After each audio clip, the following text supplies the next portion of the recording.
Welcome back to Movie Deputy Reviews, the only place on the internet where you can find movies interrogated for their plot and their content as I go deep into these stories and really I pick some of them apart, but I really look at why the stories are being told the way that they're being told and like what's the hidden meaning. Are there hidden agendas embedded in? One thing I've always appreciated about these movies is that they were not woke even before woke was woke. I'm not going to try to say that 3 times fast.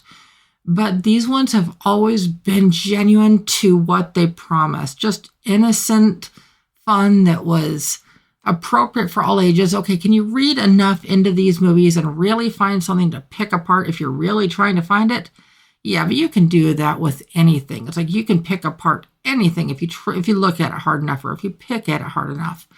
But these ones are just good family entertainment, and I'm going to surprise you with How to Train Your Dragon: The Hidden World, because not only did our score increase from How to Train Your Dragon to How to Train Your Dragon 2, we went from a 7 to a 7.25, but How to Train Your Dragon: The Hidden World has gone up another 1/4 point. Now, I know how incredibly rare that is.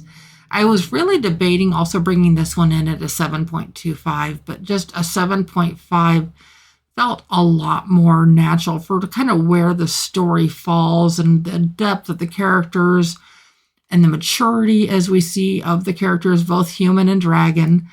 And as we're just watching it all play out. Now, as you know, if you've watched these movies, you know that we lost a major character at the end of the last movie. And I'm still not going to spoil that for you by telling you who that is. You're going to have to watch the movies and find out, because that would be a pretty major spoiler. Okay, if you want to know bad enough, you can probably Google it. But I hope that you would just take the time and watch these movies. This one I did review on MovieDeputy.com back in 2019. I was like, come on, we've got to have another movie. And it took 5 years. 5 years. And then we never knew we even wanted a live action version. So if you're curious about that one, you're going to have to wait a little bit longer, because I'll fill you in on a little bit more at the end of this review.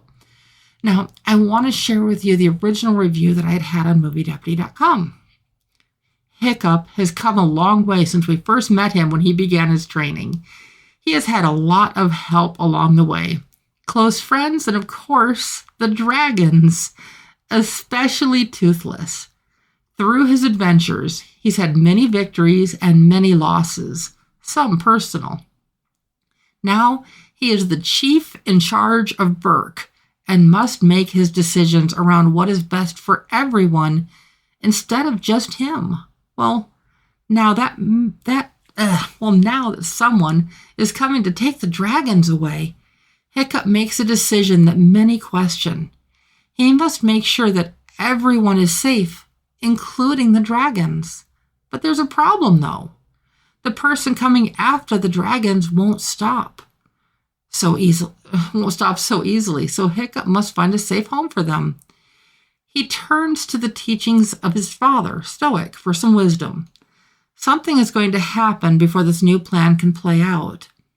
There's a new dragon, and this new dragon changes relationships for the humans and dragons combined. Just when things look like they're going to work out, a decision must be made. Will they all live happily ever after? Or is it much more complicated? That's what you'll have to wait and see. Trust me, it's worth the wait to the very end. And in saying that, there is a post-credit or like a mid-credit. There's a bonus scene. I don't remember what part of the credits it's in, but there is a bonus scene at the end that you're going to want to hang around for. It's worth it. So, back to the story. The decision that he has to make involves their future in Berk, and they have to find a safe place for the dragons. So does that mean that the humans and the dragons are moving, or just the humans, or just the dragons, or any combination thereof? You're going to have to watch the movie and find out.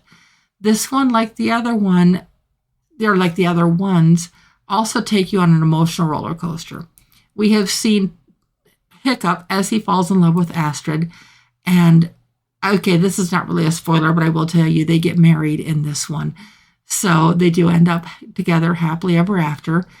The other characters, they end up with some people you might not necessarily expect, but the biggest bright star of this is a bright fury, or they call her a light fury, because Hiccup finds that in this whole search of this, that they find a light fury, and Toothless is absolutely smitten. Now, mind you, she has been, okay, picture her like like a pet that has just been abused by humans, and so she doesn't trust anyone. And Toothless had only ever been around other dragons, so earning his trust was maybe a little bit easier. But to gain the Light Fury's trust, that's going to take something on a whole different level. So you have the story of Toothless and the Light Fury, and that's her name in this one. She doesn't like have an official name. She's just referred to as a Light Fury. And so we see that relationship unfolding. We see Hiccup and Astrid's relationship unfolding, and then we see some other love interests of some of the other characters. And it's not to the point of being a romance or anything inappropriate. So yes, this movie still has an innocent rating, but there's just a lot of depth to a lot of stuff going on. And some scenes that seem maybe a little bit intense, but nothing that you'd need to shield the eyes of anyone for. But they end up also, like Hiccup ends up learning that there's all these different uses for pieces of dragons. And okay, I couldn't help but think of the whole Pete's Dragon reference and all of these uses for dragon parts and what they can cure and things like that. Well, they're kind of somewhat learning that all these different things like dragon scales and dragon saliva and all of this different stuff that they can use for different things. And so they're making use of that. Well, it's a good thing that they're doing that, though, because the future is so uncertain for all of these characters, and what's going to happen, it's going to pull your heart out of your chest in a whole different way. Now, the loss in the previous movie and How to Train Your Dragon 2, that one rips your heart out and does not give it back. I mean, you get your heart back in other ways, but that loss guts you. If you get into these movies like I do, that loss will gut you absolutely. But what they see here really kind of follows old mariners' myths a little bit. This one kind of goes back to a little bit more of the traditional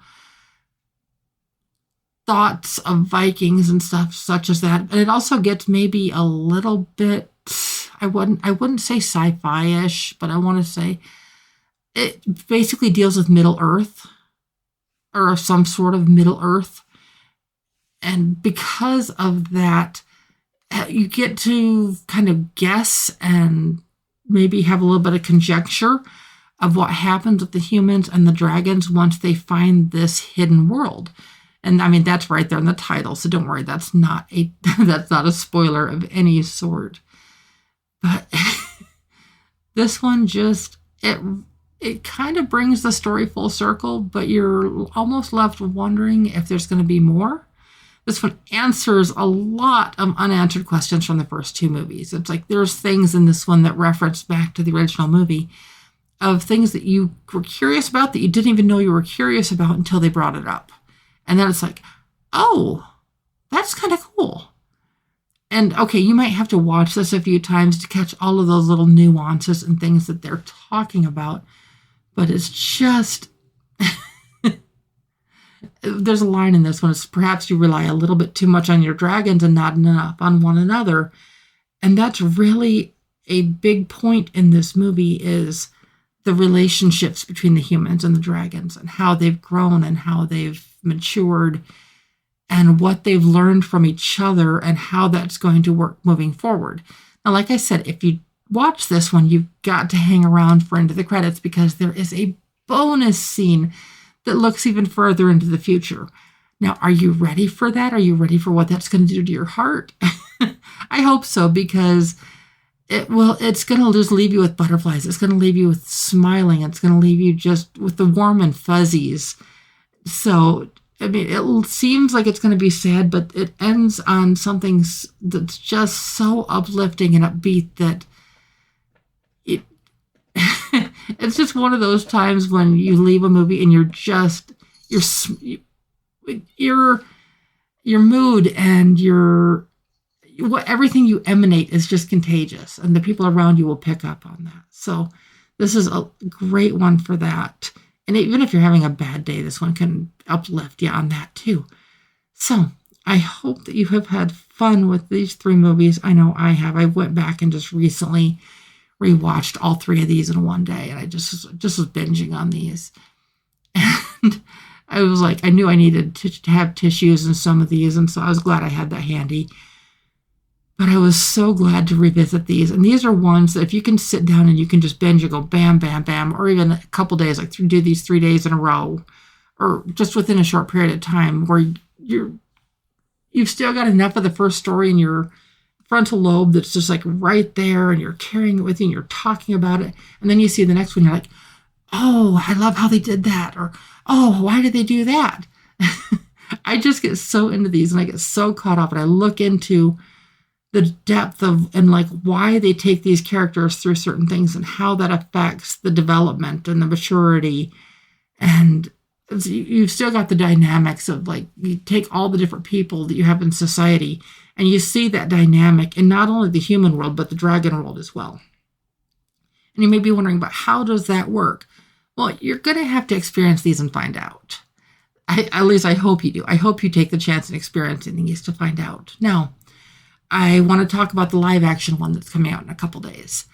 I'm actually getting ready to go up to Montana for a couple of days, and so I'm going to be missing the opening day of this. And no, I did not get the screener on this live action one. So I'm not going to be able to see this until after I get back. But after I get back, I will have this review up for you. So I'm looking forward to it as much as you are. And if you knew about it, that's awesome. If you didn't know about it, now you do. And as always, I will be back soon. Bye-bye.